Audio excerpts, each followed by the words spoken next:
Jimmy, don't. Jimmy, please don't leave your business. Jimmy, you ain't gonna.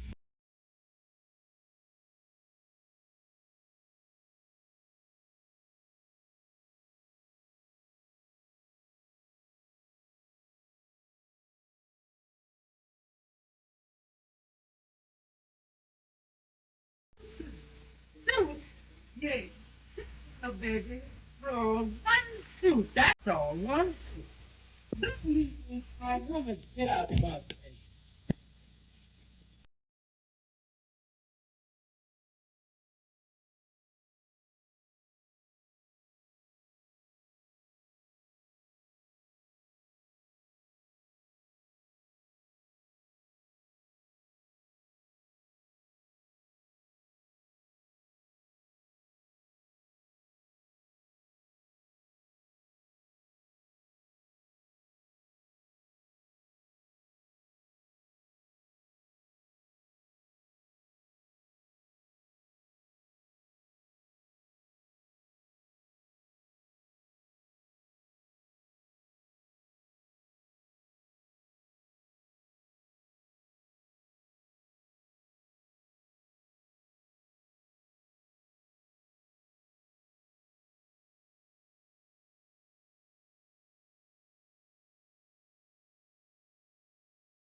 But this is Smith's movie that ended the decade of the Harlem Renaissance, along with these experimental films by Lee DeForest that began it, were among the few sound films of the era. This meant that the high renaissance of black culture in America had no medium to record or express some of the richest qualities of black life, its dance, its blues, and its jazz. Maybe this explains why blacks were not devoted movie fans. Out of thousands of American movie houses, only a few hundred segregated houses served blacks. Here and there in big cities, a tiny handful of blacks went to downtown theaters, but movies always seemed to be made for somebody else. In the South, this point was made bluntly at the entrance to every small-town theater, with its colored balcony and its outdoor shadowy around-the-corner entry. In the North, the point was made on the screen itself. From earliest times in the 1890s up through the golden age of Hollywood in the 1920s, blacks were the butt of movies rather than the centers of the action. For years, they appeared only as blackened-up white actors. They had rhythm, and they could dance. Lots of funny things happened to them, and they mourned their masters rather than their fellow slaves. It's easy to see why the leading spirits of the Harlem Renaissance shared a contempt for movies, but occasionally they tried to change them. James Weldon Johnson, diplomat, author, songwriter, and editor, remembered his own attempt. I wrote a half-dozen short scenarios and promptly sold 3 of them. We saw the exhibition of the first picture and were so disappointed in it that we were actually ashamed to see the others. Johnson's films are lost, but its makers, a Jacksonville studio in Johnson's hometown, must have handled his idea in the same spirit as this Vitagraph film also shot in Florida.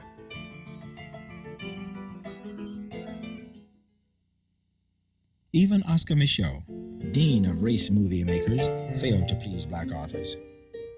Charles Waddell Chestnut, distinguished author of The House Behind the Cedars, for example, was disappointed in Micheaux's movie of his book. Langston Hughes, the most popularly known of the Harlem poets, enjoyed a lifelong infatuation with movies, but at the end of the 20s, his feelings must have reached low ebb. Hughes went to Russia as a member of a black company to make a movie about racial conditions in America. But even in Russia, which proclaimed an official racial equality, he felt betrayed by Stalin, who canceled the project as part of a deal to gain diplomatic recognition by the United States government. Bill Chase's cartoon in the Amsterdam News expressed Harlem's rage at yet another betrayal at the hands of movie makers. But despite the distance kept by the Harlem intellectuals, black filmmakers spent the decade challenging the monopoly of racist movies on the nation's screens. In 1918, they took on The Birth of a Nation, often thought of as both the greatest movie ever made and the single meanest depiction of blacks ever filmed.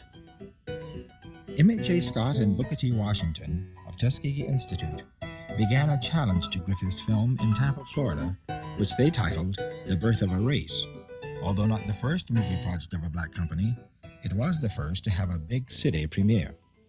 Even though Booker T. Washington, the central black leader of the day, died in the midst of the project and the film lost much of its black ownership and militant spirit, at least some of its message survived the final cut. Despite its weaknesses and a disappointing showing at the box office, the closing World War I sequence of The Birth of a Race put on the screen a real first, the first visual argument for racial integration ever to appear on an American screen. But if The Birth of a Race failed to reach its intended nationwide audience, it did inspire the founding of the first black company that averaged more than one production per year, the Lincoln Motion Picture Company of Los Angeles. Lincoln's movies ranged over a broad expanse of heroic black experiences, from homesteading in the law of nature to soldiering on the frontier in the ranks of the all-black Buffalo Soldiers, to life in the fast lane traveled by black high achievers. This fragment, in its deteriorated state, is all we have of their social drama by right of birth. Its hero is a high-powered lawyer played by Clarence Brooks, who saves the land and birthright of a woman of a black and Indian heritage. Hollywood would not dare tackle such a story of black social power, at least not for another half-century. Of all the black filmmakers of the age of the Harlem Renaissance, we know the most about Oscar Micheaux. His works survive in greater numbers than those of any other black filmmaker. Micheaux took up issues of racial identity that not only concerned his audiences, but had animated the Harlem poets, and Alain Locke in his book, The New Negro. At least one part of this new Negro grew out of the tension between rural and urban black life, a theme Micheaux took up in two versions of his autobiography, The Homesteader, a now lost film of 1918, and The Exile, a 1931 film that we see here. Like many blacks in his audiences, Micheaux was fascinated with the neither fish nor fowl feelings of recent migrants from southern farms to northern cities, and the clash between the values down home and those in the big city. I saw some colored people when we passed through Chicago on our way out here, and many were quite light. Why, some of them were as light as my mother. In Micheaux's movies, parallel to his city versus country theme runs another deeper theme that concerned Micheaux, and perhaps his black audience that was struggling with its new identity imposed by life in the city. That of color cast within black circles that stung almost as sharply as the racism imposed by historic forces outside the race. Baptiste, Micheaux's hero to whom he gave a name as French as his own, chooses to abandon his beloved homestead and return to the city rather than marry across racial lines. In a fashion that became his trademark, Micheaux solved the problem of black identity a little too neatly by having his fiancée discover a convenient Ethiopian mother in her past. I married her and we lived happily until she died. God rest her soul. And now you know the truth. In a career that turned out almost a movie per year, no topic seemed beyond Micheaux's ambition.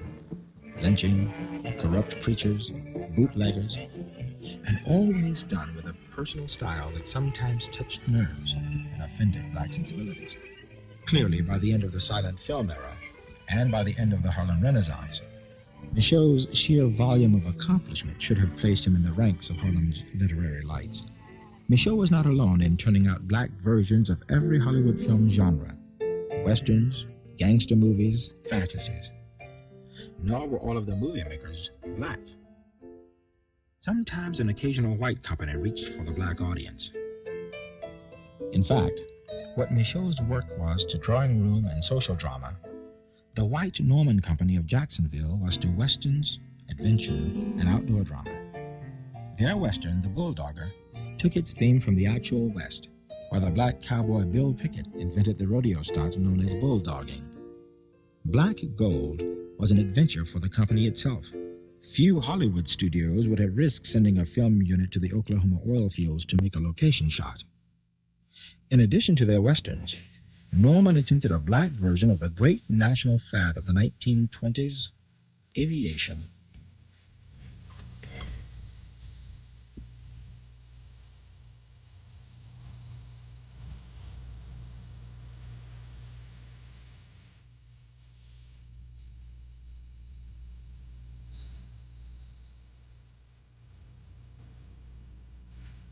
Never mind that low budgets kept their plane from ever flying.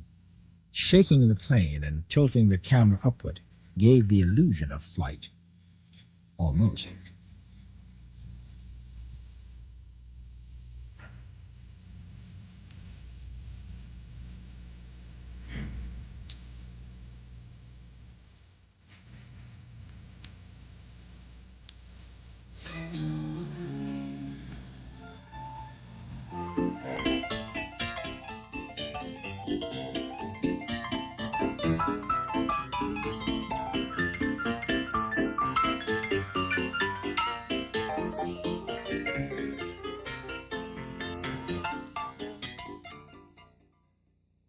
One black filmmaker, Richard D. Maurice of Detroit, attempted the most difficult of film genres, the fantasy that violates reality, which must remain believable in order to keep our attention. In fact, fantasies were notorious for bringing laughs in the wrong places from black audiences.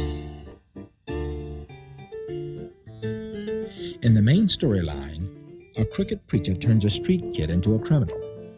At the climax of the story, we're introduced to Sun Daisy, an exotic, romantic, slightly mysterious man of the streets. In a touching fantasy solution to the social problem of crime in ghetto streets, Sun Daisy vows revenge upon the shady, Fagin-like preacher and repays the bad guy for his lifetime of leading black kids into crime. As in all race movies, its appeal was that it offered a black problem and solved it in black terms. If they avoided any theme or topic, race movie makers agreed it was comedy. Few of them risked playing for the laughs that might remind their fans of the Hollywood stereotypes they were all trying to escape. Occasionally, a white company fronting as or passing as black, such as the Ebony Studio of Chicago, made parodies of white characters, such as this typical example that plays upon Conan Doyle's Sherlock Holmes.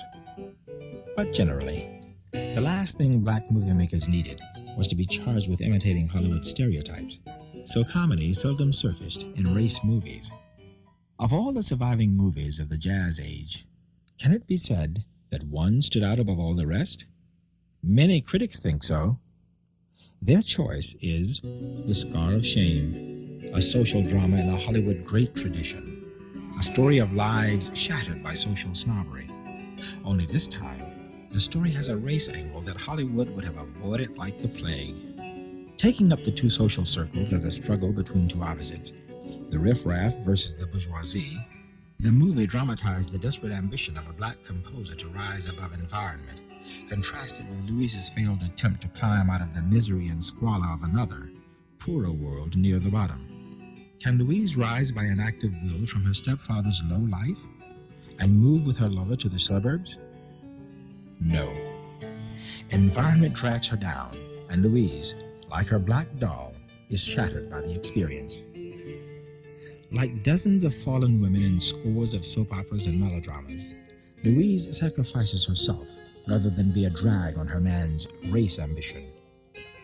The Colored Players Company had hit on a neat combination of drawing room drama and a racial uplift angle, a formula that grew out of their sense of the marketplace, not their race. Their message was one that the black middle class had taught its children for years.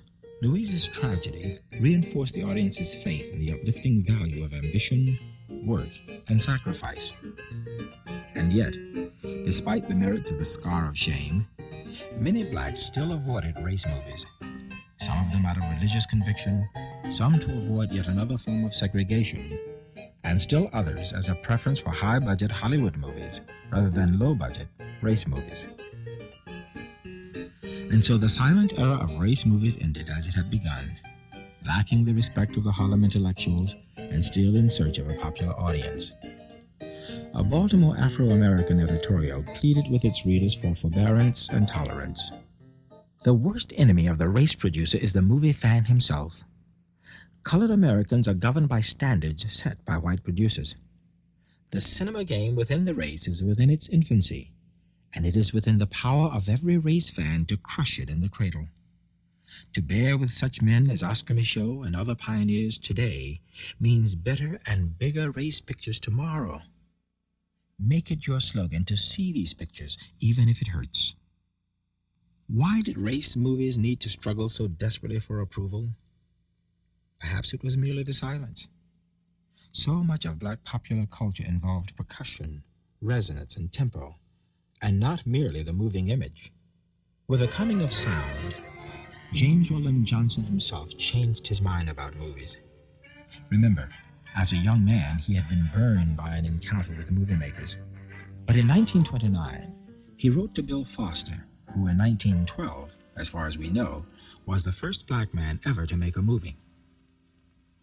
I do not see how they are going to keep the Negro from achieving a permanent place in the movie world so long as they have talkies. I myself have noticed that their voices record much better than white voices. Duke Ellington's film of 1935, Symphony in Black, was one of dozens of short Hollywood films done as though to tinker with ways of introducing blacks to the screen in some inoffensive way that would attract blacks and please whites. The combination of black cultural idiom and European symphonic form provided a medium of expression that the Harlem wits would have loved. But in their day, silent race movies had done for the film medium what the Harlem Renaissance had done for the arts, signaled and celebrated the arrival of black urban art forms, what the black critic Theophilus Lewis called indigenous drama.